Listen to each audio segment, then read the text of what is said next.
Nestled in the Adirondacks is Lake Placid, twice a host to the Winter Olympics, including 1932, when the home side pocketed bobsleigh gold. American Todd Hayes has his own winning tradition.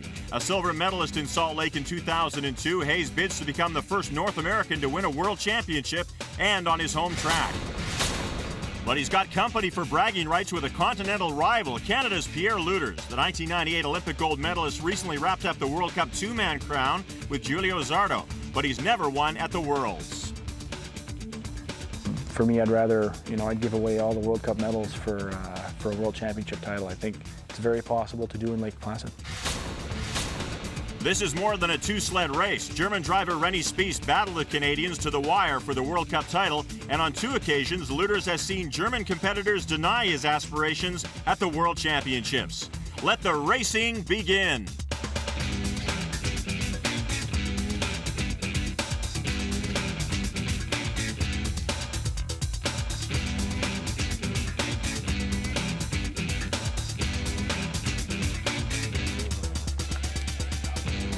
In the Adirondack Mountains above Lake Placid is the track that was built in the year 2000 for the Goodwill Games, and now it is one of the most ferocious tests on the bobsleigh circuit.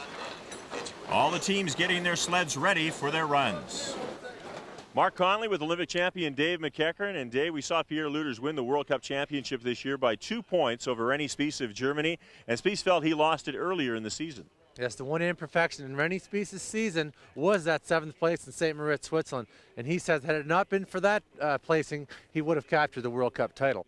And while Lueders and Spiess are in the mix here after the first 2 runs of the World Championship, it's Andre Lange of Germany who has the lead. Perfect timing by Andre Lange capturing the Calgary event, which was the last World Cup of the season. He won both the 2-man and the 4-man titles. And the title will be decided here today on day 2, but let's have a look at the first 2 runs of this championship. And the headline on day 1 was the cold weather. It was down to -30 at one point, -21 when they were ready to go for run number 1. And that's a little cool for the Jamaicans and the Irish, who aren't usually used to this very cold weather. The top contenders, Rennie Spiess of Germany, were there. Andre Lange, his teammate, and of course Canada's Pierre Lueders. And Dave, Pierre Lueders and Giulio Zardo really wanted to get this championship off to a good start. And they do just that, Mark. 5:13 is their first push, setting a start standard in the first heat. It is a 4-run competition, just like the Olympics, so consistency is so important. But Lueders and Zardo wanted to find out if they had the right runners on there, if they had this course read perfectly, and they did. A track record 54.95.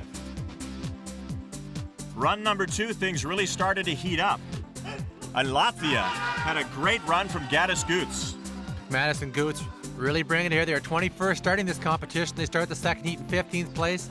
And boom, all of a sudden they have the 4th fastest heat in the competition. And they would hold the lead for quite some time. You'd expect the Swiss to beat them, but that is a team that is in disarray.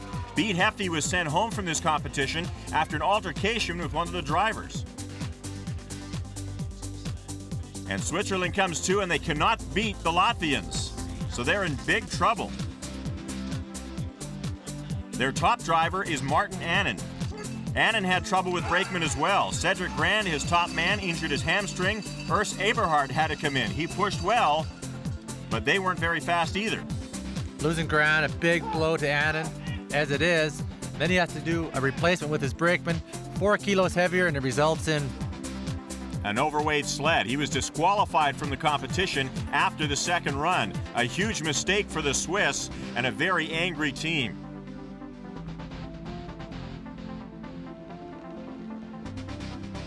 Meanwhile, it was all smiles for the Latvians. Gatis Goots still in first place. Austria 1 up next, Wolfgang Stampfler. And he has been steadily moving up the rankings this year in the World Cup. Formerly known as a real 4-man, a very talented 4-man driver, but Gerhard Reiners had a good impact on this team.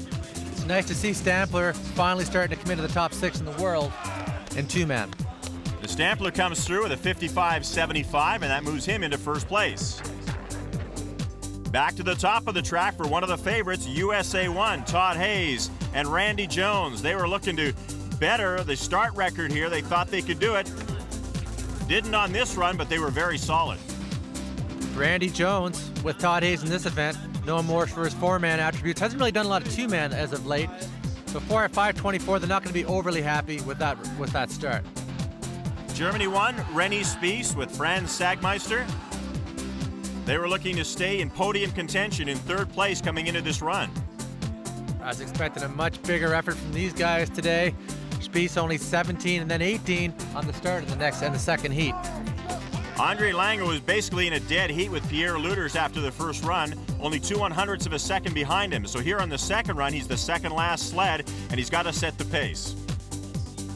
Phenomenal second effort. Kuska gives him a rocking velocity off the top, and bam, 55.29 in the second heat. 26/100ths of a second advantage now over second place Lueders. So Lueders is the final sled of the second heat.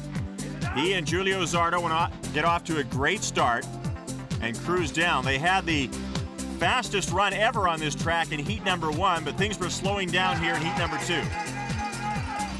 Again, patented Zardo off the block, wicked power, decent velocity. Bit of a stumble there getting the sled by Lueders, nothing too serious. That's not the trouble. The trouble is out of corner 3, and then again we see those skids in the chicane towards the bottom of the track. And all that skidding and bumping cost them big time. They were slower in run number 2, and as the Germans look on, the Canadians come through in 55.55, 24/100ths of a second behind the Germans, and they drop back into second place. And Pierre would not be happy with that. Pierre Lueders was furious with himself after that run, and he left his brakeman Giulio Zardo to speak to the media afterwards. Pierre was pretty upset with the run. Obviously he knew what he did wrong, and you know, Pierre's a fighter, so obviously he's going to try and correct that tomorrow, and don't count us out yet. We're still competitive on the start, and you know, Pierre might have had a bit of trouble on the second, but as you can see, like last week, he likes being in the position to chase the guy in first, so we're still not out of it yet. We've still got another day, another 2 runs, and we're still gunning for it. So here are the standings after the first 2 runs. Andre Lange in first place. Pierre Lueders now 24/100ths of a second behind, with Rennie Spiess and Todd Hayes right in there. The other Canadian sled, Jason Krause and Florian Linder, great results in 10th place. 24/100ths of a second doesn't sound like a lot, but in bobsleigh terms, it's a big lead. And on a lot of tracks, this race would almost be over. That's right, Mark. On a shorter, perhaps easier track, this race would be over. Lange would be having a gold medal in his hand right now, but it's not. It's Lake Placid. It's the longest track in the world. There's 20 corners here. I spoke to Pierre Lueders on Friday night before the race, and he said that during training and the 5 runs that he had, they were all very different. So that's a great testament to how difficult this Lake Placid track is. Lueders has to be perfect today, and if Lange makes a mistake, you could see Lueders on top of the podium.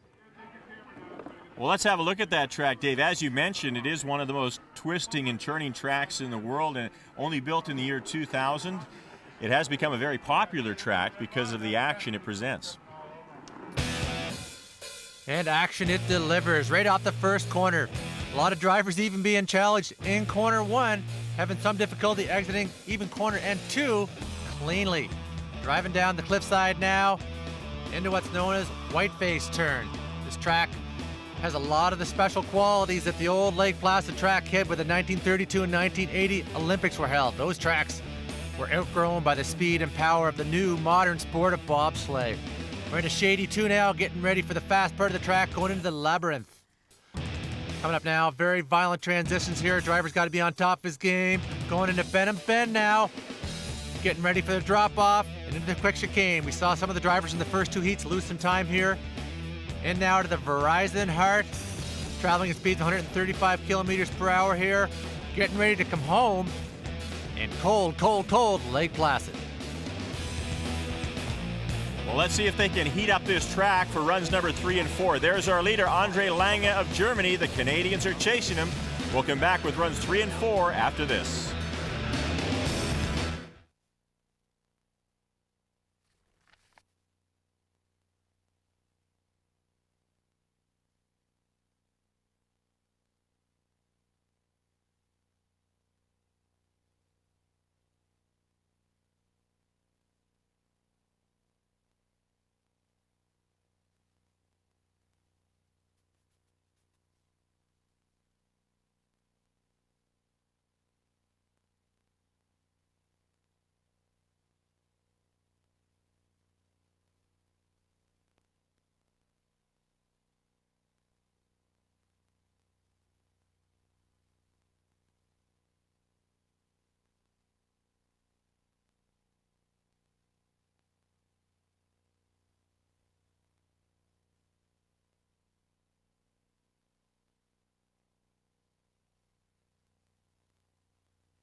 Today's broadcast of Bobsleigh World Championships on CBC is brought to you by Visa, proud sponsor of Canada's national men's and women's bobsleigh teams.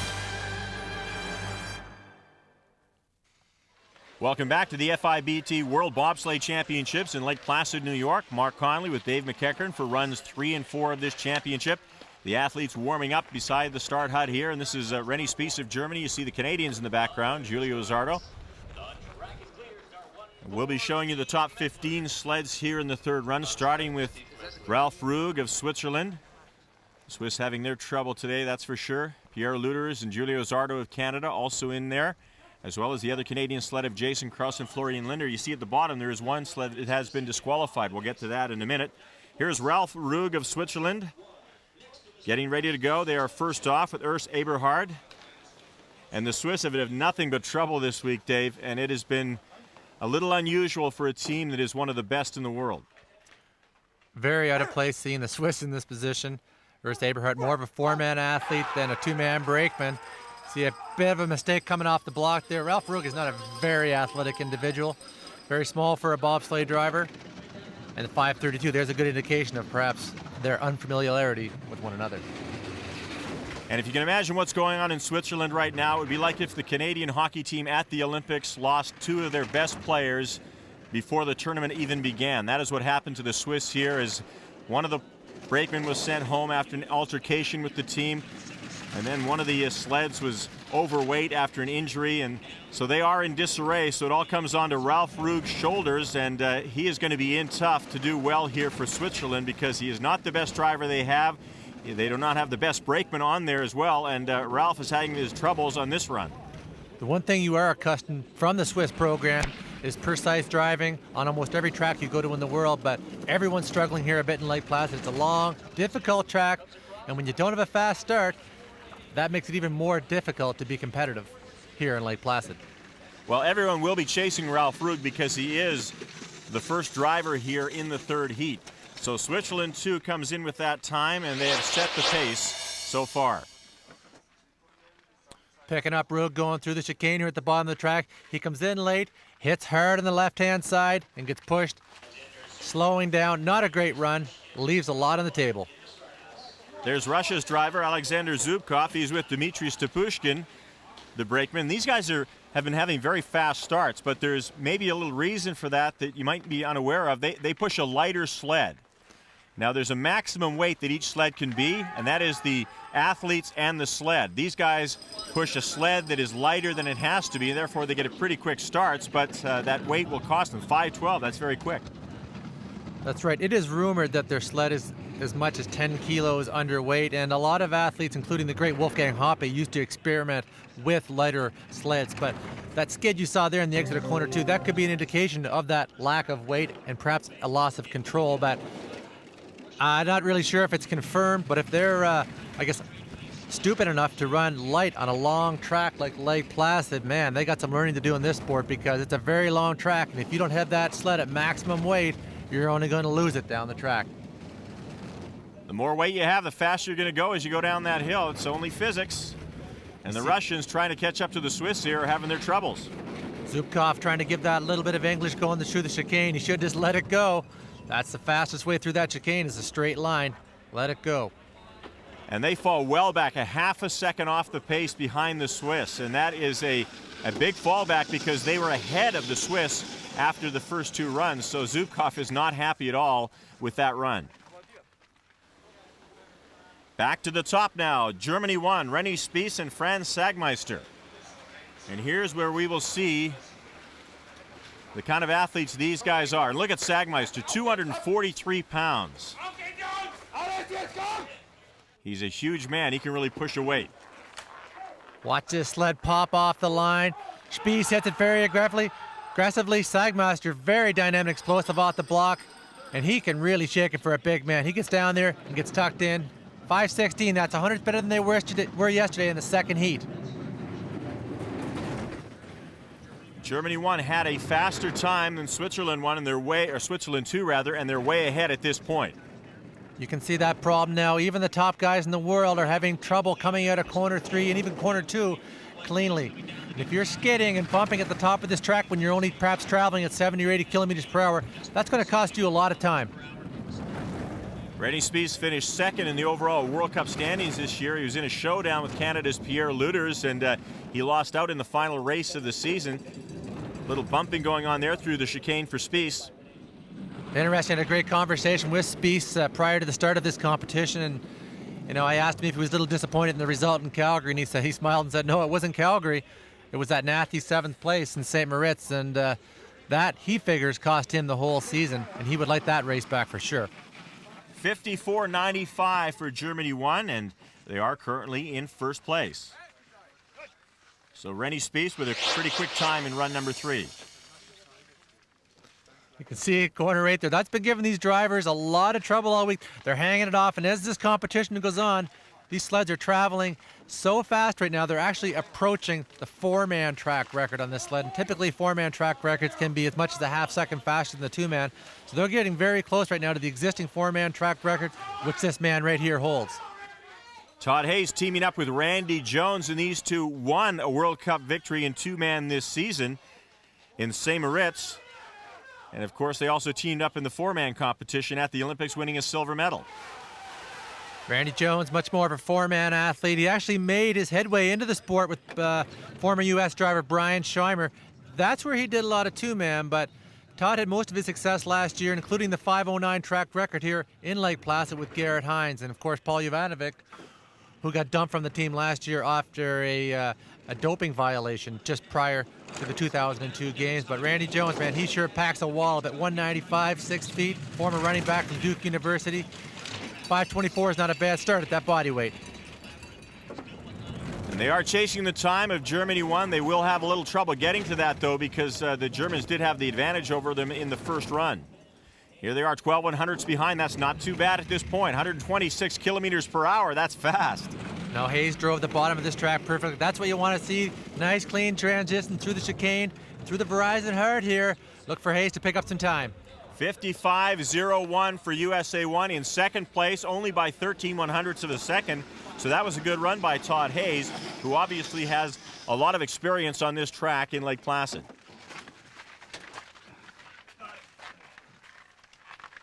Let's have a look at how Todd Hayes did here in run number 3. The one thing Hayes has on is a lot of knowledge on this track to draw upon. He comes through, he knows to let this sled run through the chicane. Not quite enough horsepower off the top, though, to be competitive in this 2-man event. Back to the top now for Andre Lange of Germany. He is the leader right now after the second run. And Lange on the brakes has Kevin Kuska, 6'4", 225 pounds, 23 years old, and he's proven to be one of the young up-and-coming brakemen in the world. Yeah, with that frame and those levers, he could probably carry 245 no problem, and I don't think he'd have a problem moving that body weight. Watch this cat come off the block.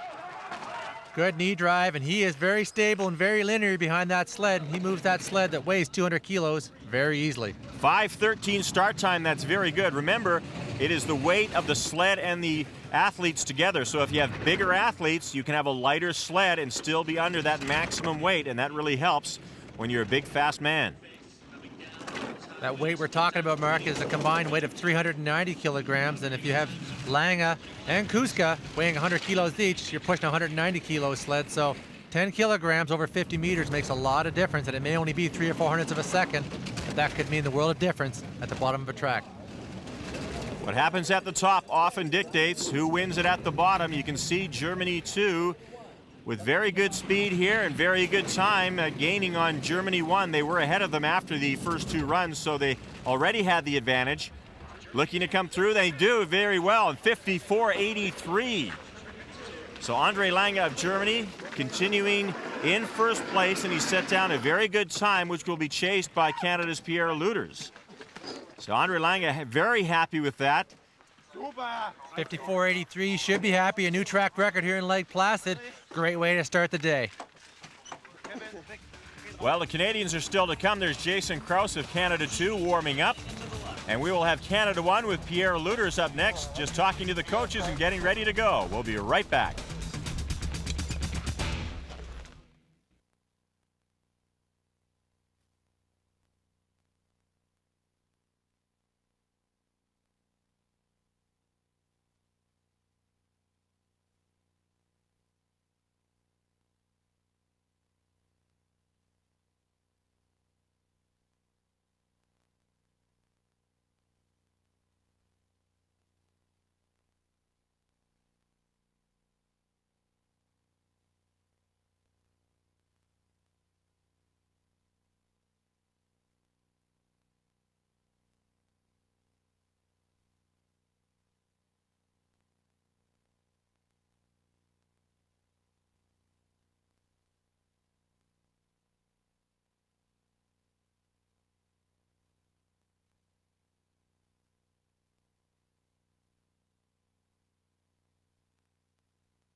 Pierre Luters and Julio Zardo getting ready to go for run number 3 here at the two-man World Championships.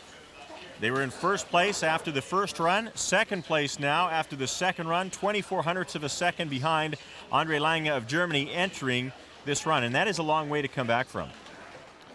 Big deficit there. The one thing Julio Zardo went to bed thinking about last night was 5.09. He had a best effort yesterday at 5.12. He wants that 5.09. Let's see if he can go after it today. 5.09 is the push record, and let's see what they do. 5.10, a little bump on the left there. Yeah, not so important as the 5.10, but the entry into the sled there looks like Pierre and or Julio might have ran a bit too far and hammered that sled into the left wall. Hopefully that won't cost him too much. Another tap there. You see that number, 2600s plus. That means that they are behind the Germans on this run. Whenever you see a plus number, that means they are trailing. And now it's 2200s. That means they're picking up a little speed here, making a little ground on the Germans.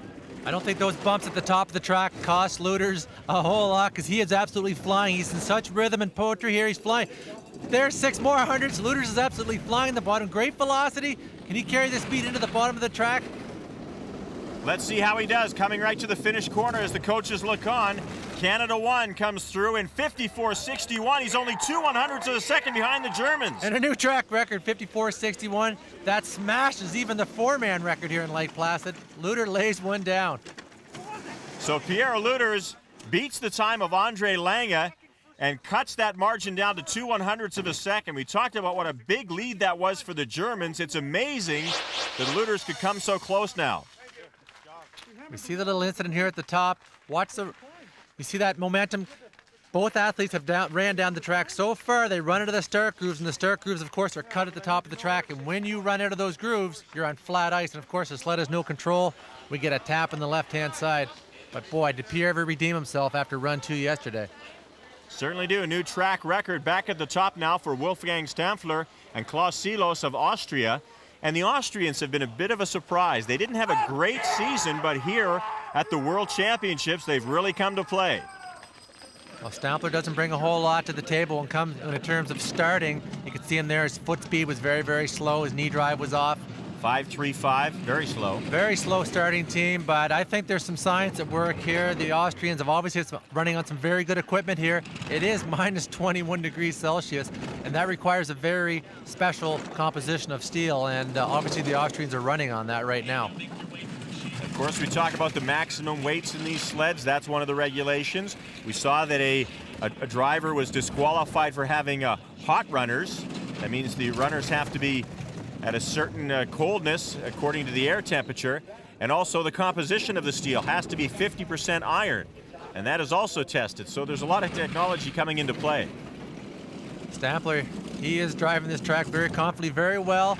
There's not really a whole lot to critique here. He's driving a lot like the Germans and a lot like the Swiss, but 1.16 seconds, and I suspect there that he has himself a real fast set of runners.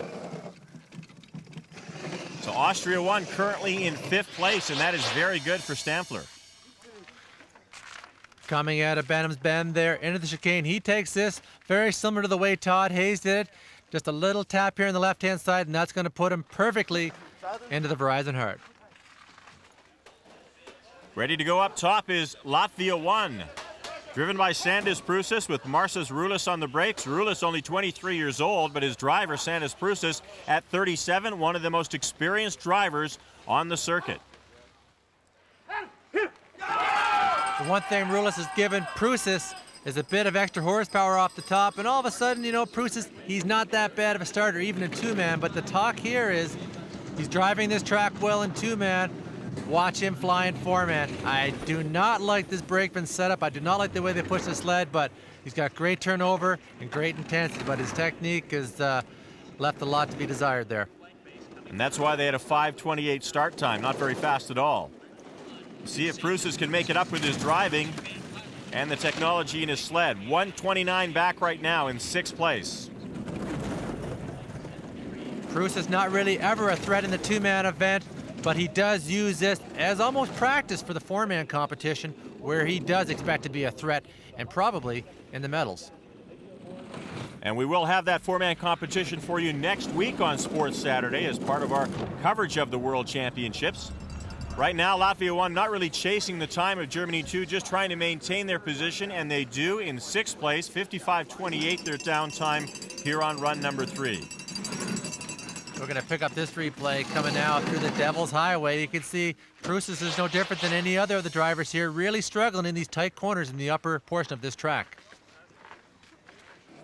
Back to the top now for one of the American sleds who wasn't expected to do much here, Michael Kahn and Ivan Radcliffe in USA 2. And Kahn has come through with some pretty good results so far after the first two. Kahn, you see, 30 years old, 200 pounds. His brakeman, Ivan Radcliffe, is a big man, 224 pounds. But these guys haven't spent any time at all in the World Cup circuit. For the most part, they've been on the America's Cup, which is sort of the minor leagues of bobsleigh. Advantage USA on that note, Mark, because America's Cups means you're racing in the United States and Canada, so you get a lot of runs on the 3 tracks that are here in North America. These are 2 great athletes. Radcliffe brings a lot to the table here. Great sprinting ability and good power off the block. Well, let's compare them with one of the top sleds.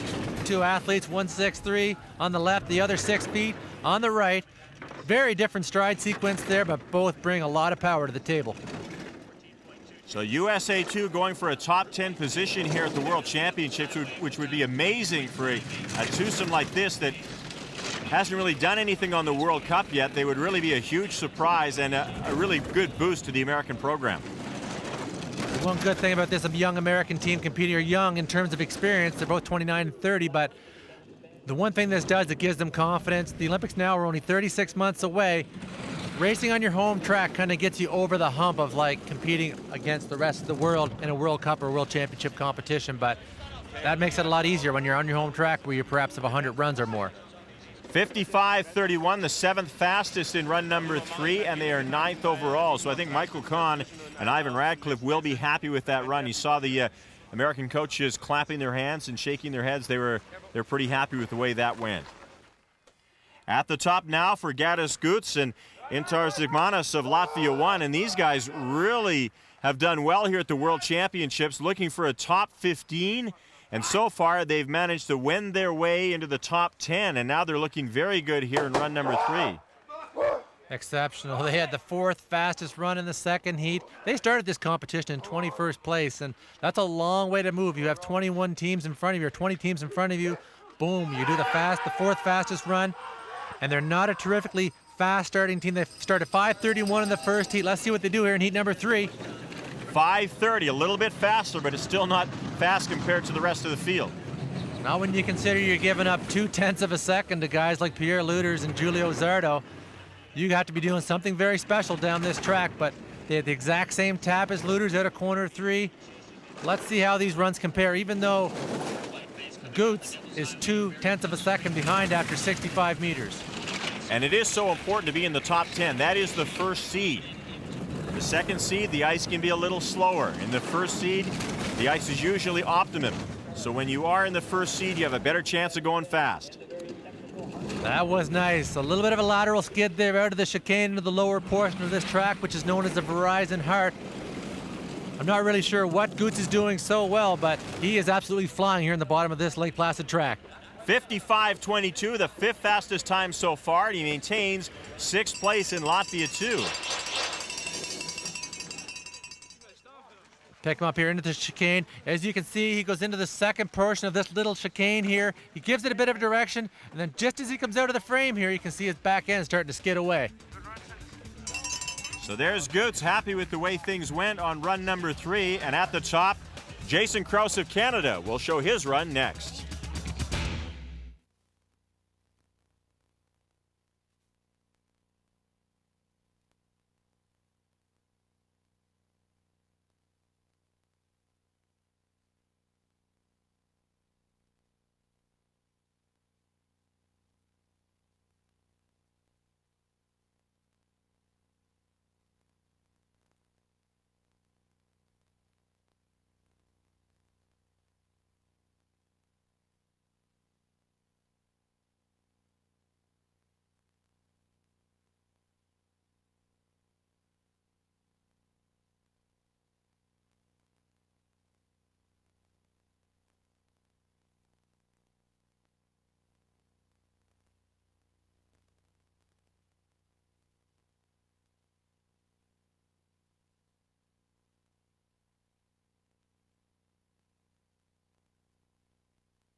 On the right of the screen, you see Florian Linder, the Canada 2 brakeman, a graduate of the games process in Canada. He was in the Western Canada Summer Games.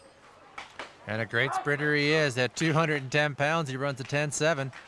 And since those games, he's become the provincial 100-meter and 200-meter sprint champion for Alberta, so a very talented kid. And here we are at Pavel Puskar and Jan Kobium in Czech 2.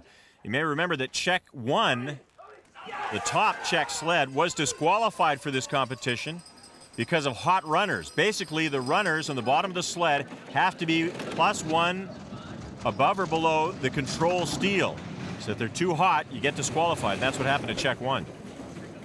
Kobium is a very, very powerful brakeman here. He has an athletic decathlon background, very powerful, and has a ton of experience going into his 4th Olympics now into 206. And perhaps they better keep those runners out of the old pizza oven. That's an old John Candy trick from Cool Runnings, Mark. Really? I've heard that it happened a lot more in the World Cup, not just in the movies. All speculation, but who knows what those Europeans are up to.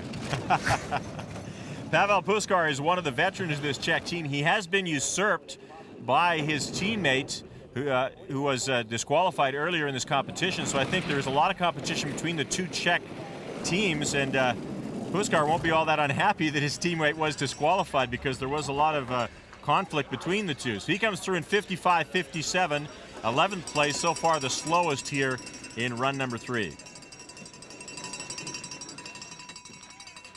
Puskar going to do a little bit of trouble in the top portion of this track. Gets behind down the Devil's Highway here, and we're going to pick him up where he hangs it off of corner 8. Comes in here a little bit behind. A lot of drivers complaining about this corner, but he almost runs out of track here and is very lucky that he doesn't spend the rest of Lake Placid track on his helmet. He wouldn't be the first, that's for sure. And it was a little scary for the Czechs on that run. Back to the top for Monaco 1. This is Patrice Servel and Sebastian Gattuso, and they are following in the footsteps of one of the most famous bobsledders, Prince Albert of Monaco, who has now officially retired. Prince Albert, a great ambassador for his country, of course, and a great ambassador for the sport of bobsled. Great man, great heart, and gave a lot to this sport, and still does. 5:29, the start time for Monaco 1. Should remind you that Prince Albert, one of the few IOC members who actually competed in a sport at the Olympics during his career, is actually on the IOC as well. What a strange statistic that is, Mark. It is. They could use a few more athletes, I think, in the IOC. Servel having his troubles down here. He was swinging out and hitting a few sides of the track. Gattuso, a very powerful athlete, about 212 pounds. It's not his size or his weight, but he brings a lot of speed to the track. I was talking to Christian Reich during the competition, and he surprised me and told me that Gattuso ran a 10.5 this summer at 212 pounds, and that's some knowledge I certainly didn't know about that guy, and I competed against him for 10 years, so maybe that explains why Patrice Seville is able to push in the 520s here in Lake Placid. Christian Reich, an Olympic silver medalist, now the coach of the Monegasque team. They come in at 55.38, 9th fastest in this run, 8th fastest overall. I think one of the reasons here that Patrice Seville is doing so well in Lake Placid is the injection of knowledge and equipment that Christian Reich has brought to this Monegasque program. Despite a few slides and skids here in a negative way, Seville is absolutely flying here, and I think that's maybe the new Swiss equipment that Christian Reich has brought over from Switzerland. So Monaco very happy with that run. Back to the top now, this is Jason Krause of Canada 2. Krause in very good shape here at the World Championships. Let's have a look back at run number 2 for him and Florian Linder. Guys are at a bit of a disadvantage here in that they're pushing one of the heaviest sleds in the competition. They're only 200 pounds each. That makes for a very, very heavy sled, about 210 kilograms, as opposed to Luders and Zardo, who might push one at about 180. So they're about 30 kilos difference in the sled.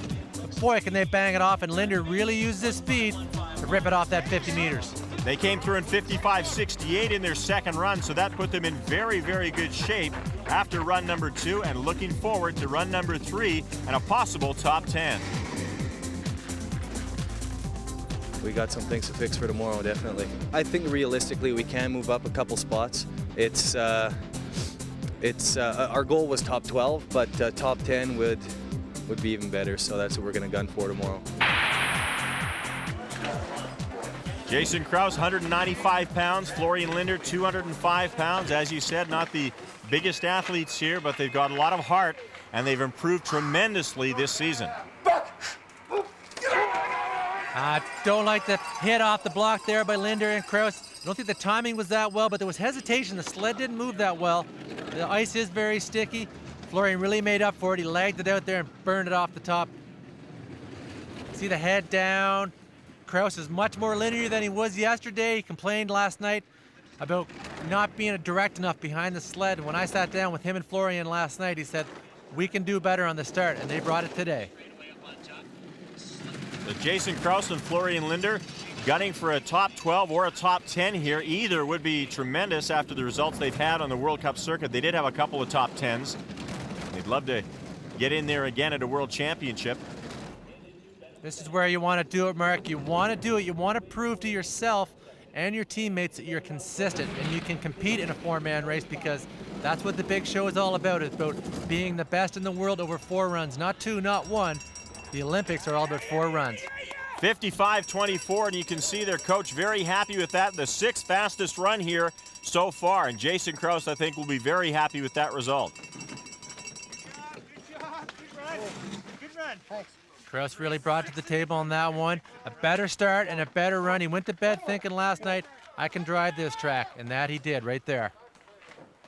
Back to the top now for the Italians. Italy won. Fabrizio Tossini and Christian Lagrassa. Tossini's been around a little while, 33 years old. Okay. See the spikes, about 350 razor sharp spikes on each foot, and that's what's in the forefoot. It's basically a sprint spike that these athletes are running on. Instead, they have about 350 spikes as opposed to 6 in a track spike, and they can really chew up the ice. And unfortunately, it can chew up your skin if it gets a hold of it too. 5:32 is their start. That's pretty slow. Very slow. Unfortunately, the Italians in a very big drought right now in terms of their ability to start. But they do have a tradition and a great depth in terms of their driving and equipment. But what they need is some serious gas and horsepower off the top, because if you don't have that in bobsled, you'll never be competitive. Of course, so one of the Italian teams winning a gold medal in 1998 when they tied UN Pierre Lueders in Nagano. Very clean through the chicane there. Doesn't quite have the skills that Gunther Huber has behind the D-rings, but very similar in size and stature, but they need 50-meter power. That's what's going to separate and get this Italian team back to where they belong, which is usually in the top 3 teams in the world or top 3 nations in the world. And hopefully Coach Malcolm Gomer-Loy can find some nice, big, fast sprinters within Northern Italy. Gunther Huber, of course, was the driver of Italy in 1998. Oh, they really hung it off that wall. Yeah, he crashed in his own competition in Cortina d'Ampezzo. He crashed near the bottom at Valletta. Very disappointing there for him not to be competitive in his home event, and he dumped it near the bottom of Cortina. Back to the top for another veteran. This is Bruno Méjean of France with Christophe Fourquet on the brakes. You can say Méjean, 185 pounds. He may be the lightest driver here. That is very small for a bobsleigh driver. Very small. Again, he's an athlete that drives very, very well. A lot of people say he drives well, but he's got great equipment too. And we'll see here, see if that driving ability will come into play. This is a long, difficult track, and right now, Jason Krause of Canada is very close with Bruno Mignon and could end up beating him in the competition. And when you're beating a driver of Bruno Mignon's caliber, that says a lot for Jason Krause. And this is a good competition of 2 guys that have very similar starting ability. Now it comes down to driving ability. Let's see how Krause and Mignon do head-to-head. Mignon, of course, a former world champion in the 4-man. Hasn't always done as well in the 2-man because of his size, obviously, but he is a very good driver. You're seeing his comparison to the lead sled, Germany 2, but of course he's just trying to maintain his position. He won't catch the Germans. Very smooth, nice subtle transitions in the bottom, but you know what? He's not carrying enough speed. 55-41, he's going to be a long way back. So Bruno Mignon currently in 10th place, so that will move Canada 2 up a notch. Right now the leader is Andre Lang of Germany, Pierre Lueders of Canada in 2nd place by 2/100ths of a second, and Jason Krause is now in 8th place. There's your top 15. And we'll be looking at the top 10, including the two Canadians. There's Coach Gerd Grimme of Canada. The results of run number 4 are up next.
The Canadians fought back to put themselves in contention here in the final run, but brakeman Giulio Zardo thought it all went wrong at the start.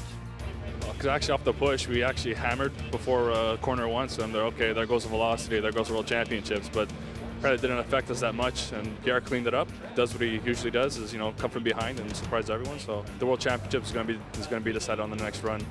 Giulio talked about a mistake at the start. What exactly happened there?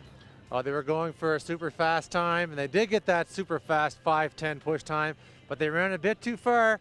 And when you run too far here, they ran into grooves, and that momentum of that speed took them into the left-hand wall. They tapped going into corner 1, and again they tapped coming out. Usually that would be a velocity killer when the sled isn't moving super fast like it is at the bottom. But Pierre really made up for it, and through the Devil's Highway and the faster portions of the track, he drove superbly, and that's where the 22 of the 2400s they needed came from. Well, Andre Lange threw down the gauntlet by setting a new track record, but Pierre responded. This is a 4-heat race. Lueders knows that. He went to bed thinking just that. He's an Olympic champion. He's very patient and very experienced. He knows he has two runs today, and if he nails it like he did on the third one, it's going to be a great day. Well, they're having some very fast runs here, and part of the reason is because of the Canadians who are working on the ice. The Lake Placid track is one of the toughest in the world, but ice conditions here sometimes make it downright scary. Yeah, it is dangerous, and I heard about that they changed some curves in this year, and we will see next week if they did it. I hope so. I hope so. Because it's not the intention of our sport to have many crashes. It's a difficult track. It's not as smooth as here, the ice, and therefore it always goes down like this, and also some corners are very hard and very difficult. But this week things have changed. There have been records in training and nothing but praise for the track. American pilot Todd Hayes gives the credit to the Canadian track workers who have come to Lake Placid to work on it. Well, I tell you, they brought up some track workers from Calgary, and those guys are absolutely amazing. They're doing something different than anybody else. Those Calgarians are Damien Condos and Tracy Seitz from Canada Olympic Park. They've been working on the track this week to make sure the World Championships have the best ice ever. Oh, we're just trying to help out with the ice quality. We want to do the best job possible.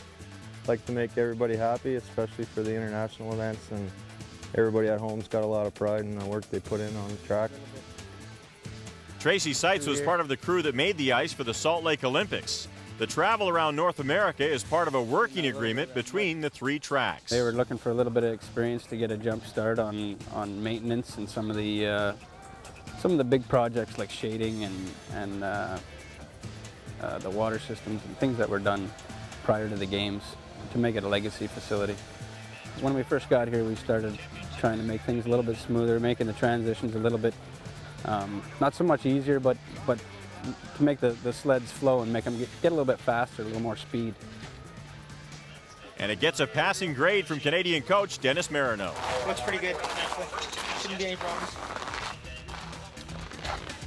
The Canadians are getting ready for the fourth and final run. They're in second place, but going for the gold.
They're sweeping up the track here. That's a reminder that they'll be sweeping tomorrow in the Scott Tournament of Hearts, 1:30 Eastern.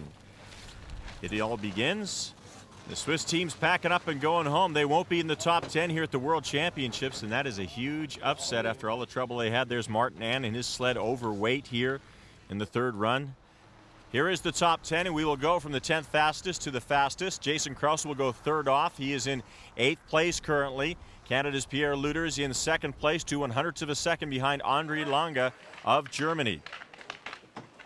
This is France 1 at the top, and you can see that Bruno Méjean and Christian Fouquet 13th, 10th, and 11th in the first 3 heats, and combined they're in 10th place overall. So they're looking to move up and make some ground on the leaders. Fouquet and Mignon, best effort of 5:38 in this competition so far. That's not going to do a lot. That's 28 hundredths of a second behind Luders and Zardo. Pushing a very heavy sled. 5:37. Well, there's their personal best of the competition so far, 5.37. It's going to take a lot of great driving to carve back some of that deficit that they have on the top sleds in the competition. And you can just notice now the track is changing slightly. It's been very, very cold here, but the sun has come out. You see just a little bit of wetness on the track now, just a little bit of the melt going on. You can also notice, Mark, that a lot of this track now is highlighted by great spots of sunshine. That's warmth, and that's going to make this track a lot faster. We saw it happen yesterday. The later sleds, the later you went off in that first top group, the faster the sled got. And Andre Lange come down and really walked on the field in the second heat. And of course, Lange will be the last sled here in this competition, so he will have the advantage of having the lead already and then the fastest ice. And here comes France in 55.41. They maintain their position. You see them in number 1 there. They are in first place right now with 9 more sleds to come in the competition, so they will remain at least in 10th place. Back to the top now for Monaco 1. Patrice Servel and Sebastian Gattuso. They were 9th, 7th, and 10th. And 9th overall right now. This is a very tight competition now for 8th and 9th place. Seville and Jason Cross from Canada are only separated at this point by 2 100ths of a second, and they've been trading places now for the last 3 runs, so gonna see a big transition here in terms of who's gonna be 8th or who's gonna be 9th. Will it be Seville or will it be Kraus? Team Monaco's turn. And you can be sure the Canadian coaches are keeping a close eye on what the Monegasque team does. Monaco 1 with a start time of 5:30, the 5th fastest here in run number 4. Gattuso's great turnover in terms of his leg speed, his cadence, and a real dynamic and powerful load into the sled. Monaco 1 had a faster time than France 1 coming into this 4th run. You'll see the deficit there increasing as they move on. They are gaining speed on France 1 and should finish ahead of them, already a half a second ahead. Almost a changing of the guard here when you see Patrick Seville beating Bruno Mignon down the track, regardless if it's 2-man or 4-man. That wouldn't have happened 3 or 4 years ago. And you know, Jason Kraus, Patrick Seville, maybe they're the next generation of super sliders in this sport. Well, Seville's having a very good drive down this track. He's looking very good as he comes through to the finish area. France won 55.36, 0.4 of a second ahead of the French. So they will maintain at least 9th place, and Canada still to come. And he's laid down a very good time. Patrice Seville has been flying here all week in training. He's had great velocities. I don't know whether that's because of the new equipment that Christian Reichmeyer brought, or perhaps it's his new coaching philosophy, but this guy's been flying here all week long. So this is the time the Canadians will be chasing. And back at the top, there's Jason Kraus of Canada 2 with Florian Linder. 12th place and then 6th and 6th has put them in 8th overall, entering heat number 4. That's the type of curve you want to be on, Mark. Consistency. Jason's really comfortable now. They're working great as a 2-man team. Let's see if they can improve upon their start. Jason's nice and square to the sled. We talked about this on Saturday night last night. It didn't feel like he was one with the sled. 5:25, that's 600 better than they were all competition. That's a big improvement. Great start for the Canadians, and they look very smooth getting in. Florian looked awesome off the block that time, much better than he was yesterday. And his foot speed and his cadence and his load into the sled was superb. The Canadians are chasing that time of the Monegasque team that was very quick. And right now they're 900ths of a second below it, so they're maintaining their lead so far. A lot of that time is the start separation now. They get up to 900ths of an advantage. They're 9 100ths of a second. They still have it towards the bottom as they go through the chicane. Let's see if we can maintain it through the Verizon Heart. That's the heart-shaped portion of this track at the bottom. A little bumping and whatnot through the chicane. That may cost Canada 2.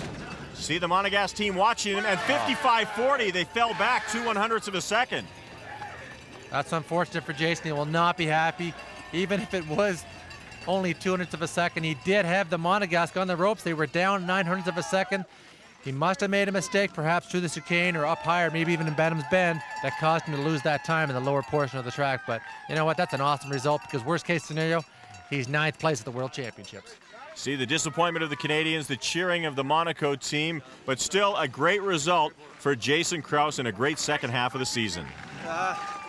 Good end, good second half to the season.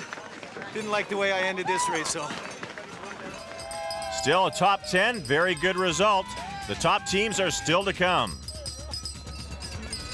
And next week, the World Championships continue with four-man bobsled from Lake Placid, 12:30 Eastern, 9:30 Pacific. And then I'll sit down with Pierre Lueders on Game Faces. That's next Saturday on CBC.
Welcome back to Lake Placid, New York.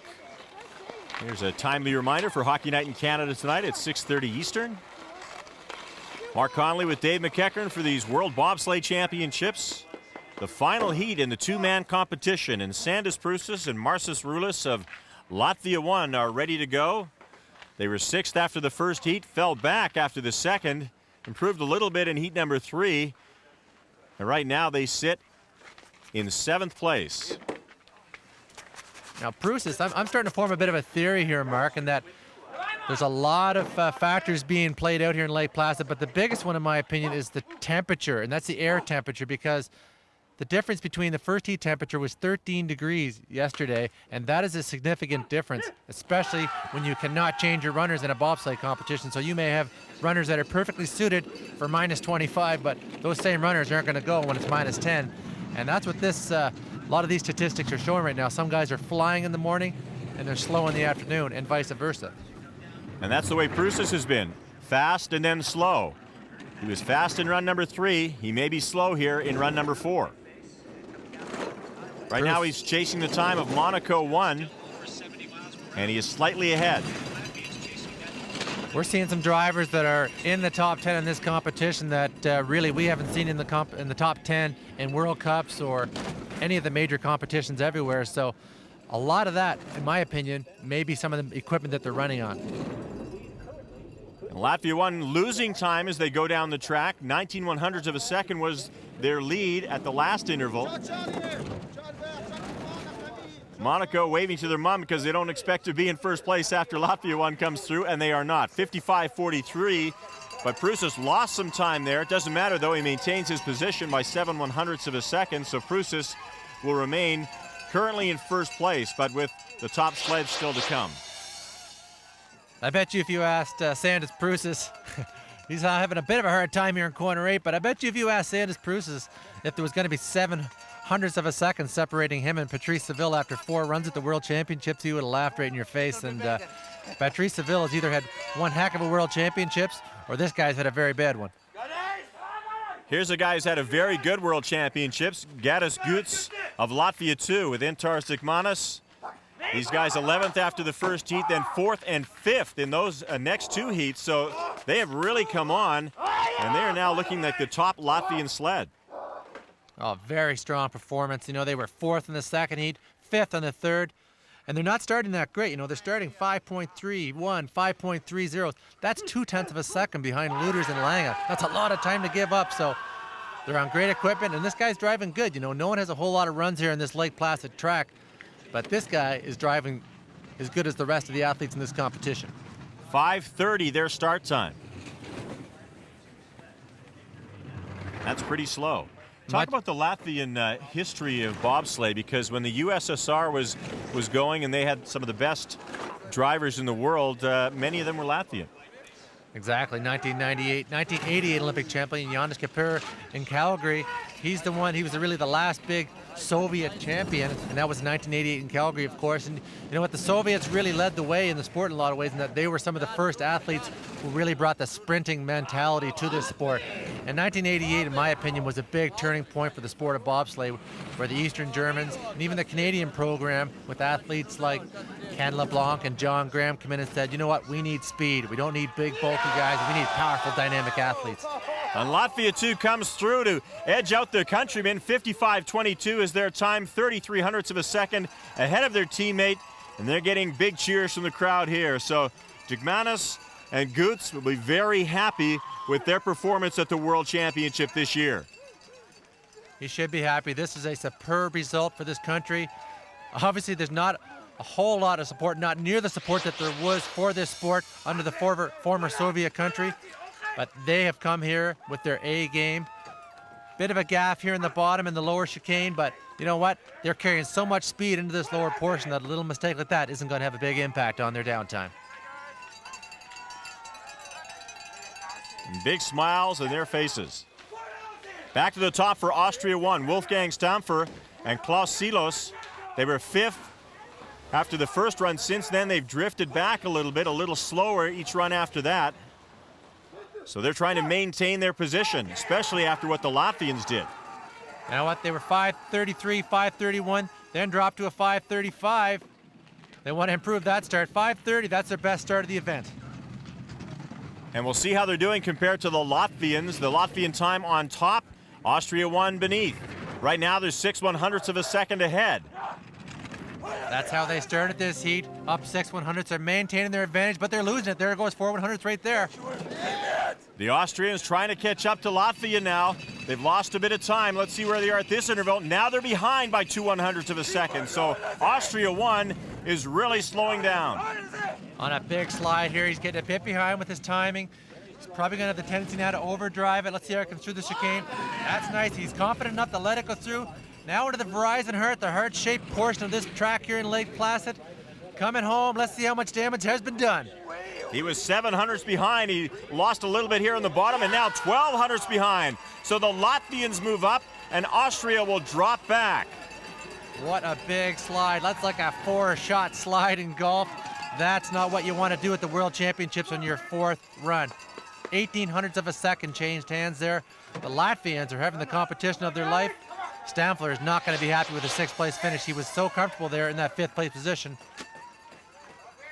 By this time, he's already lost so much velocity at the top. You're right, Mark. He lost all of his time at the top, banging around and curving it, overdriving. If you're doing that in the slower portion of a track, you're going to lose a lot of time. This Lake Placid track can serve you a nasty dish, and these guys just had one. big mistake, and I think I lost time there.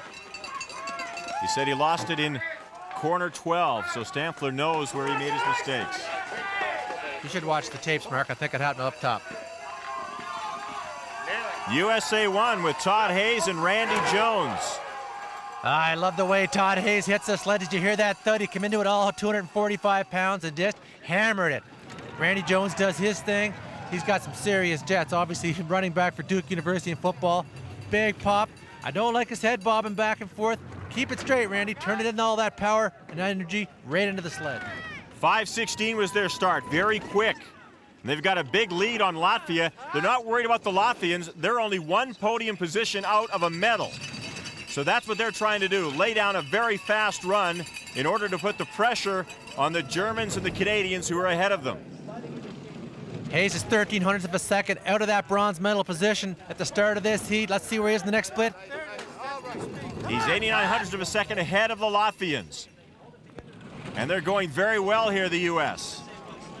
Looking for big velocities here. Todd needs to lay it down right here. He has to gain some of that time back on René Spies. 55:06 for USA 1. And now all he can do is wait and watch. The top 3 sleds are still to come. Let's see how Todd Hayes did on run number 4. Todd was really counting on that home track experience here to vault him onto the podium. And we pick him up here coming in the downhill portion from Benham's Bend into the chicane. He almost nails this right down the center. Bad tap there, really unfortunate. So Todd Hayes will now wait and see. The top 3 sleds are still to come, including Canada.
Today's broadcast of Bobsleigh World Championships on CBC was brought to you by Visa, proud sponsor of Canada's national men's and women's bobsleigh teams. Welcome back to Lake Placid for the World Championships in 2-man bobsleigh. We have 3 sleds still to come, so the medals are up for grabs. There's René Spies of Germany won with his brakeman Franz Sagmeister. And these guys thought they would compete for the gold medal. Right now it looks like they're going for bronze. Big Franz Sagmeister, AKA the Beast. This guy can go. Watch this for a pop. Boom! 180 kilos gone like it's air. And let's see what kind of start time these two can get. They're very fast. 5:14. That's very quick. That's their best of the competition. 5:14. I thought they were going to be closer to Luters and Zardo.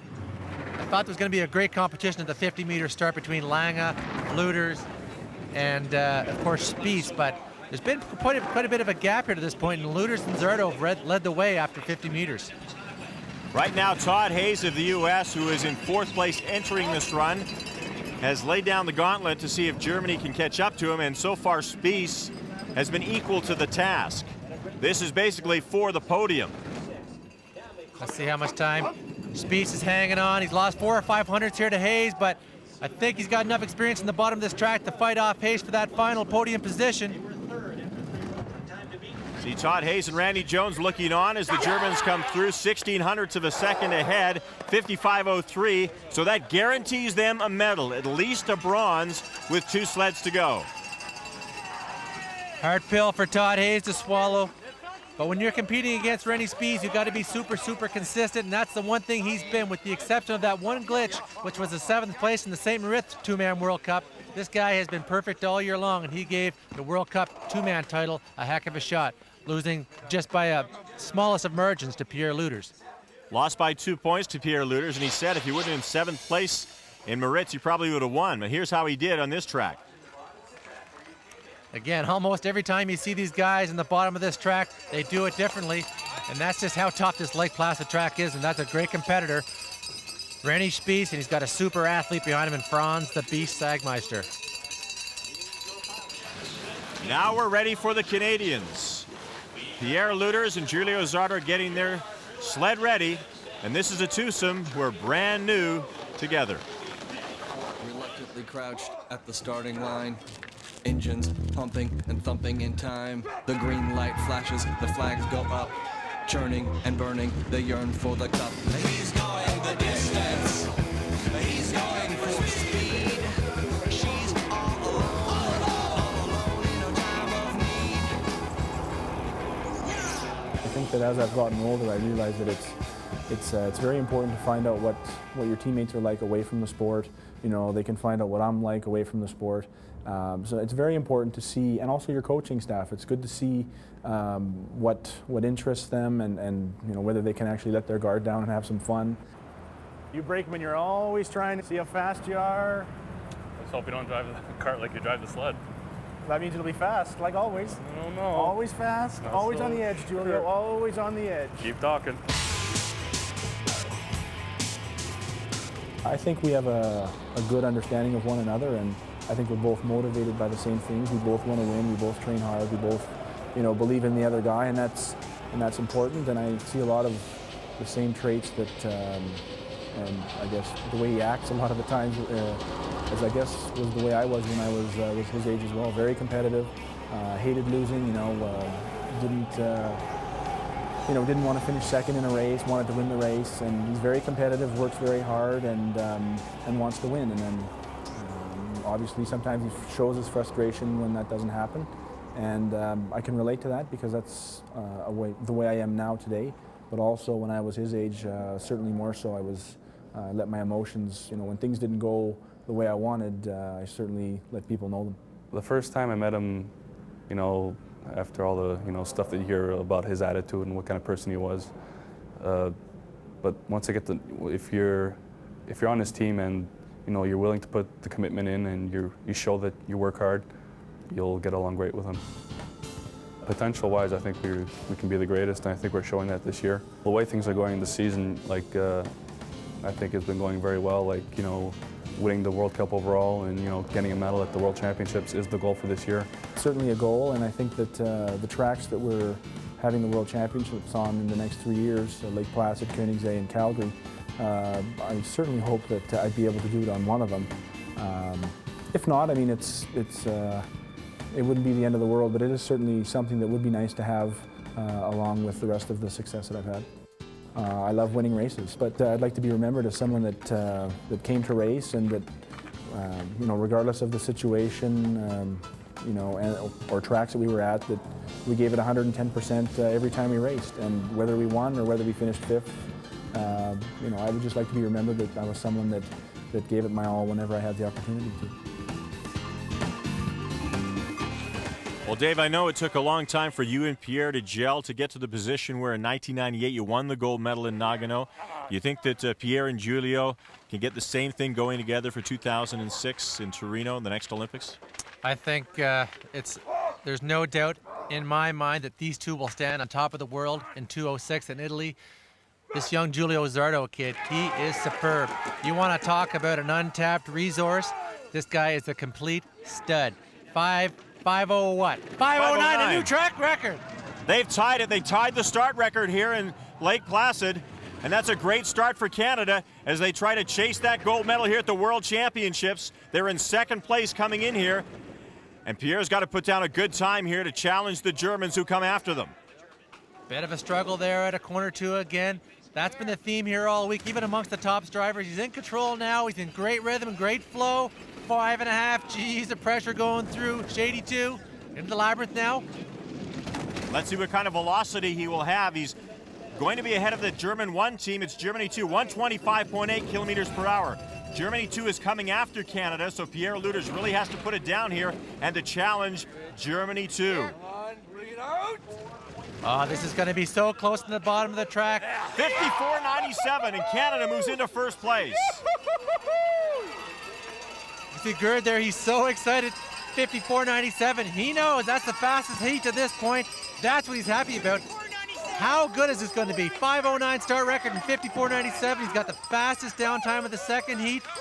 Is it going to be enough to beat Andre Lange? Well, a good run for Pierre Lueders. He's clapping his hands, and they're very happy with that. There you see Jason Krause giving him a hand, and the coach is celebrating at the end of that run. So right now, Canada are in the winner's circle and waiting for the Germans to come down.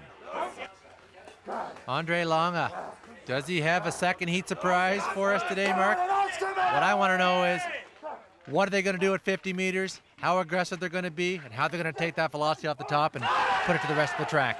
Well, they just saw the Canadians tie the start record. Let's see what the Germans can do. You want to talk about inspiration as a brakeman? 5:07, a new start record. 5:07, that is a great time, superb timing. Let's see if Andre Lange can get out of this second corner clean. Much better than Lueders there. Can he carry that velocity? Almost identical in corner 3. You'll see the time right now, 4/100ths of a second ahead of the Canadians. Andre Lange, who is the 4-man Olympic champion. Wow, there's 9/100ths. That 4/100ths on the previous split, Mark. Lueders must have drove that great because there was only 200ths of a second the difference between them at the start of that heat, and it was only the difference at the start. So wow, Lange's really flying again here in the bottom. Will it be fast enough? He had the lead. The Canadians looking on. Here comes Germany 2. Andre Lange driving through to the finish. And he is the world champion, 54.68. The gold medal for Andre Lange. Canada takes the silver. Wow, much like he did yesterday in the second heat at the bottom of this track, he completely flew. I think Lueders outdrove him on the top of the track, but man, I don't know where the speed came from, but I think this guy is on some superb steel here in terms of his runners, but this is a phenomenal world championship. It doesn't get any better. 200ths of a second separating gold from silver, and the Germans show up.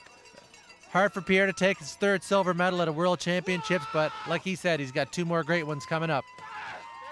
Andre Lange of Germany and Kevin Kuska set a start record and win the gold medal. Pierre Lueders of Canada takes the silver. Rennie Spies of Germany the bronze. The other Canadian sled, Jason Krause and Florian Linder, managed 9th place. A great result for them. I pretty much knew we'd have to have a fantastic third run just to put the pressure on. I've been in that situation before. It's the third heat where you can win the race or you can lose, and I knew if we attacked and had a good run, track record, we could put a lot of pressure on them, and I think we did, but they came through. The start, you had a little trouble on the third run, and the fourth you came through and tied the start record. Yeah, fortunately the Germans after us beat it, but you know, after the things that we learned this year for training and stuff, I think next year is going to be even better for us. Pierre, I mean, you forced him to come through with the run of the championships. Yeah, I think that's our specialty, is to put enough pressure on everybody to, to make him screw up. And unfortunately, he didn't. But that's shows the kind of kind of driver that Andre Lange is. He's obviously he's an Olympic champion, world champion, so he knows how to come through when it matters. It was a good result for Jason Krause in Canada too, but he wasn't happy with the way it ended. It's a great finish, but it's just sort of a bad way to end it. Wasn't happy with our last run. Just made too many mistakes at the bottom here, and that killed us. Florian did an awesome job on the push, which is what we needed, and I just didn't do my part at the bottom of the track. There's Florian Linder, Jason Krause in 9th place. They were looking for a top 10. It'll only get better. An exciting finish to the World Championships, another silver medal for Pierre Luders, but he had a couple of pretty good runs. Pierre brought everything to the table today. They banged off a great start in the first heat, put them in a position to strike only 2/100ths of a second back, but Andre Lange brought it out in the second heat. He dropped a 5:07, and that was really hard for Pierre to compete with today. Well, a silver medal, Giulio Zardo's first World Championship medal. Let's face it, these guys have only been together just over a year. It bodes well for the future. So much potential here for this two-man team and hopefully a four-man team going into 206. The important thing is they have 2 more World Championships before Torino. This experience here that they're going to gain, the experience that they've gained here in Lake Placid is going to help them a lot, especially going into these big 4-heat competitions. And that's what the World Championships and the Olympics are all about. There's Rennie Spiess of Germany, the gold medalist. Pierre Luders and Giulio Zardo with their silver medals. And the gold went to Andre Lange and Kevin Kuska of Germany. Great result for Canadians here at the World Championships. We're ready now for the Canada Winter Games and Brenda Irving.